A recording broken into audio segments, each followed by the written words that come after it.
Viral olan yarpaq dönəri sınadım, amma toyuq əti ilə və daha fərqli üsulla.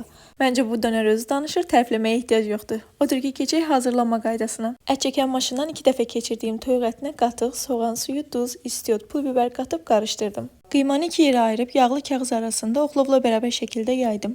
Kağızın sürüşməməsi üçün dəzgahı ıslatmağı unutmayın. Yayanda kənardan çıxan əti kağızı açıb boş qalan hissəyə əlavə etdim.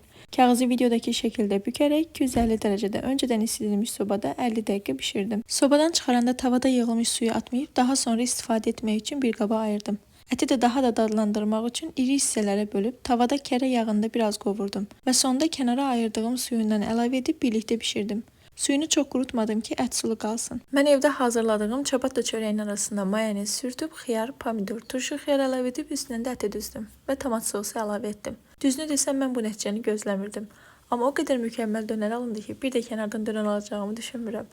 Bütün ərzaqları tam miqdarı ilə birlikdə açıqlamada qeyd edəcəm. Siz isə dəstək olmaq üçün videonu bəyənib dostlarınızla bölüşsəz çox sevinərəm.